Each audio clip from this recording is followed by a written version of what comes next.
Good morning, my fellow scholars, guests, and the wider Nuffield community. As said before, my name is Emma O'Flaherty, and I'm a 2018 Nuffield Scholar. Sorry, thank you. My topic is quite narrowly focused, especially in the breeder-broiler department. Hopefully, as we go a little bit forward through it, though, we can relate this to some of the other avian industries, and they might be able to get some good feedback out of it. So firstly, I'd like to thank Nuffield Australia, obviously, as well as the community and alumni that has helped me through this, and obviously AgriFutures Australia, who have given me ongoing support through my whole Nuffield journey.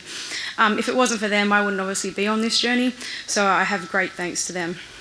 My family and friends have been a great support to me as well, and they've been with me every step of the way. I've also met and interacted with so many different people and different companies, and obviously I'm hoping to stay with them connected for the rest of my life. So a quick brief background about me. Sort of like Steve, I didn't really have any agricultural background. I did end up going to university and did my animal and veterinary bioscience degree, still unsure really what I wanted to do after that. I applied for all jobs possible after. It's quite hard to get a job after you graduate because we're all going for the same things. But I was lucky enough to become a relief manager at Bayarda in Griffith, New South Wales. The poultry industry wasn't something that I had thought about really at uni. I think we had about 4 months to really delve into it. So it was in the back of my mind, but it wasn't something that I was aiming to do. There was a career advisor actually that said to me, never miss an opportunity or you'll only live with regrets. So I decided to pack up my bags and move 6 hours away from my family to get into poultry. As soon as I got there, I kind of fell in love with poultry, and within about 5 years I moved up to a manager of a 10-shed broiler breeder farm when we had about 112,000 breeding hens. After that though, I still wanted a little bit more. I needed more stimulation, I wanted to push the boundaries, so that's when I applied for the Nuffield Scholarship. My topic, I was in a bit of a whirlwind of what I was going to do. I sat down with my company at the time and I talked to them what were their biggest concerns. We had probably about half of our farms doing really, really well with floor eggs, and then half of our farms were doing quite badly at about 20% floor eggs, which was costing us a lot in labour. So we wanted to look at that. Our first thought was manufacturers, so I got in touch with a lot of my manufacturers of our nesting systems, and that led me to Viv Europe 2018 in Utrecht in the Netherlands. I met so many people over there, and I was actually really lucky enough to organise all of my individual travel with them while I was there for 3 days.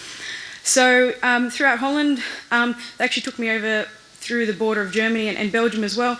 But I obviously stayed with Venkomatic, Prinsen, Jensen and VDL, as well as Big Dutchman. So they're the 4 main manufacturers that we are using in Australia in our broiler breeder industry. After that, I went over to England and Wales. I was with Lohmann, PD Hooks and Avara Foods, who I am with now. They looked after me and gave me a really good insight into the poultry industry there as well.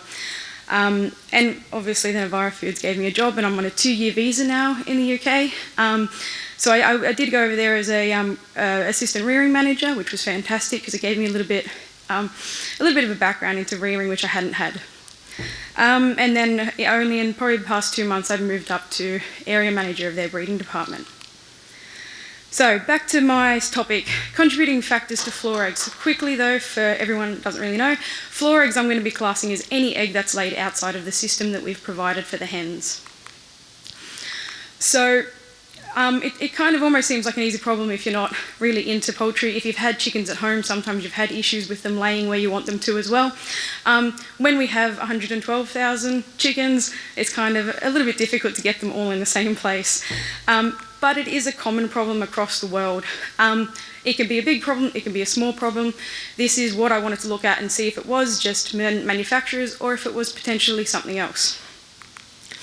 Obviously we want to reduce these. Main reasons why we want to is we've invested already in these nesting systems, so we want the hens to use them or it's a waste of money. Secondly, our labour costs are obviously going to be high if we have to go and pick up all of the eggs off the floor. Thirdly, they're going to be contaminated once they've been laid on the floor. That's obviously an issue with the laying industry because it's a health issue for people, but also it's, for our side, a problem with hatchability. So having a look at that third problem, the main thing that we wanted to look at well, that I found really interesting on my travels, is the cuticle. So the blue section right around there, unfortunately I won't be able to show the other side, but that blue section there is what we call the cuticle. It is actually a secretion from the oviduct in the hen, and it comes out wet. So we have about a minute until it starts cooling down, and that's when it becomes hardened and is effective against bacteria. So if an egg is laid on the floor and it's already covered in the bacteria from the floor, it's already now in the egg. So this cuticle, when it hardens, won't allow those bacteria to get in, but it will actually allow gas exchange. What's not really shown on here in the diagram is that cuticle actually goes into the pores as well. So this is sort of a good thing for us if we do get floor eggs. The eggs can be scratched around a little bit, but if the cuticle has hardened in those pores, then we can get some hatchability out of these eggs. Oh, can I have a drink? Sorry. Sorry, thanks guys. Thank you. So the interesting thing that I did see was in the Netherlands actually. There was a guy that had been looking into this for about 20 years. He absolutely loved it. And he used to do his own little trials with his own incubators on farm. So he actually took we'll say two floor eggs, but obviously he had more than that.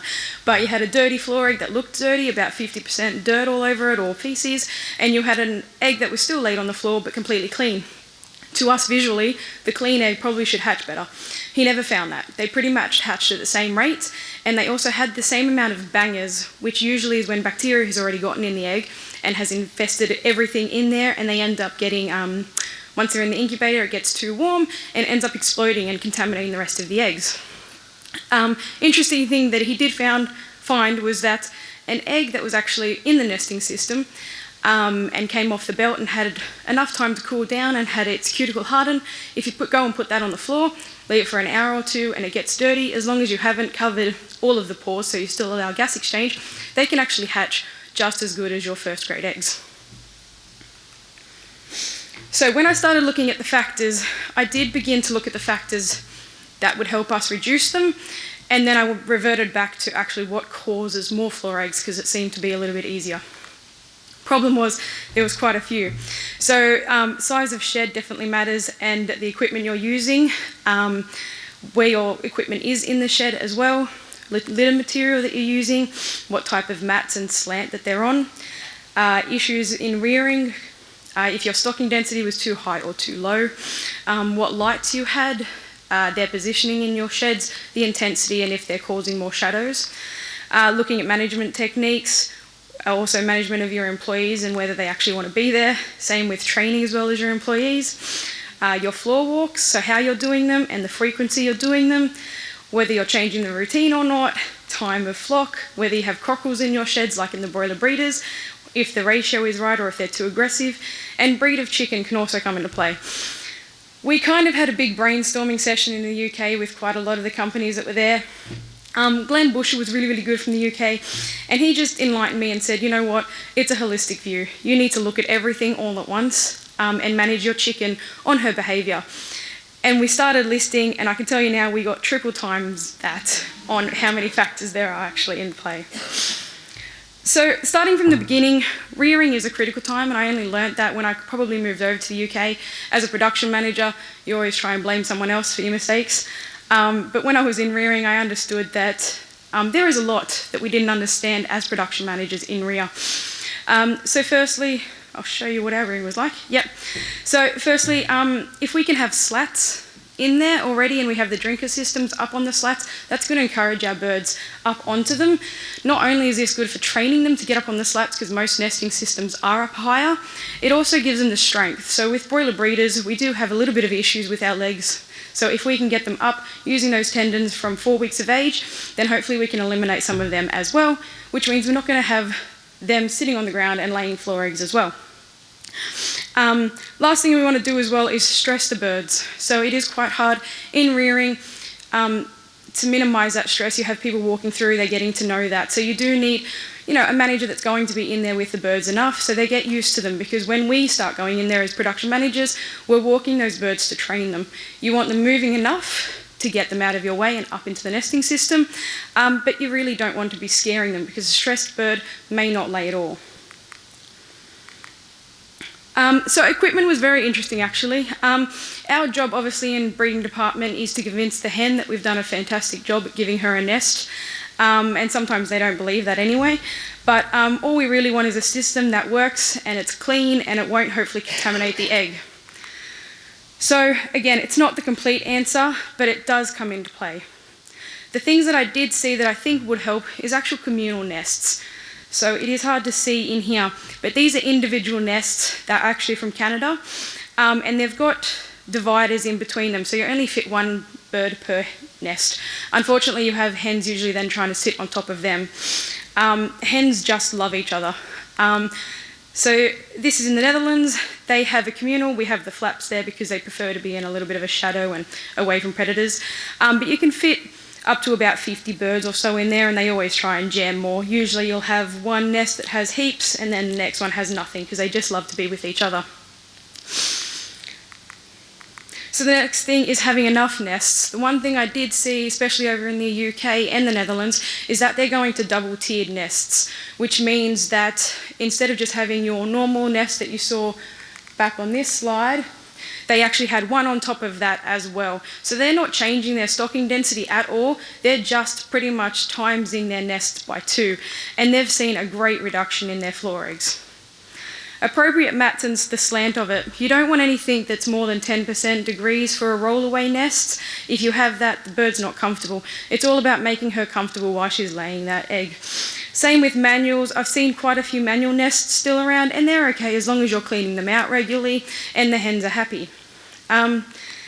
Here as well, I'll go back to the contact. So these mats are designed by manufacturers so they limit the contamination of your egg. They limit that contact on the egg. So hopefully that means there won't be any sort of bacteria getting into the egg as it's doing that cooling down period.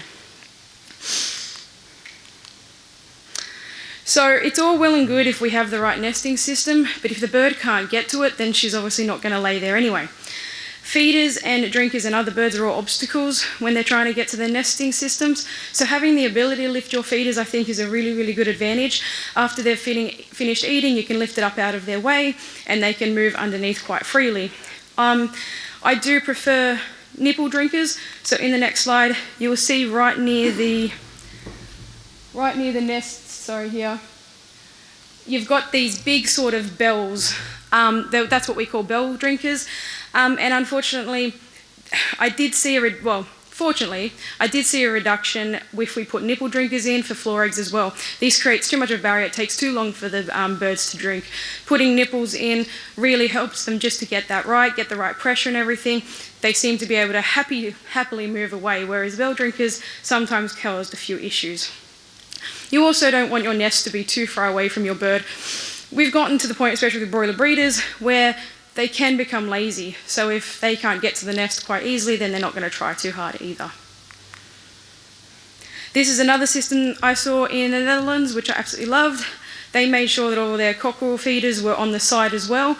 This meant that they kept away from the hens. Hens usually like to eat, drink, go and lay their eggs, do their own business.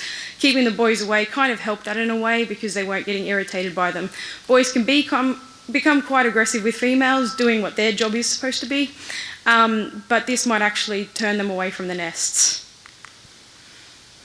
So I do believe that management and training the bird is the key to solving the floor egg issues. Equipment and rearing and your shed layout are all going to be parts to play in this, but I do think that any system can reduce their floor eggs as long as that they're going in and making their small adjustments, good observations, and changing their management techniques with the bird.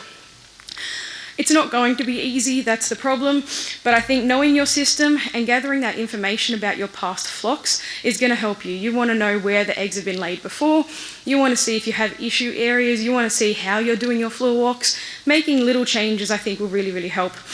But you have to understand your limitations, how you're actually rearing the bird or where you're rearing it. You also want to look at what equipment you have, if you can raise your feeders or not. Same with the layout. If you can't change anything, then you're going to have to change your decisions you're making into your management techniques.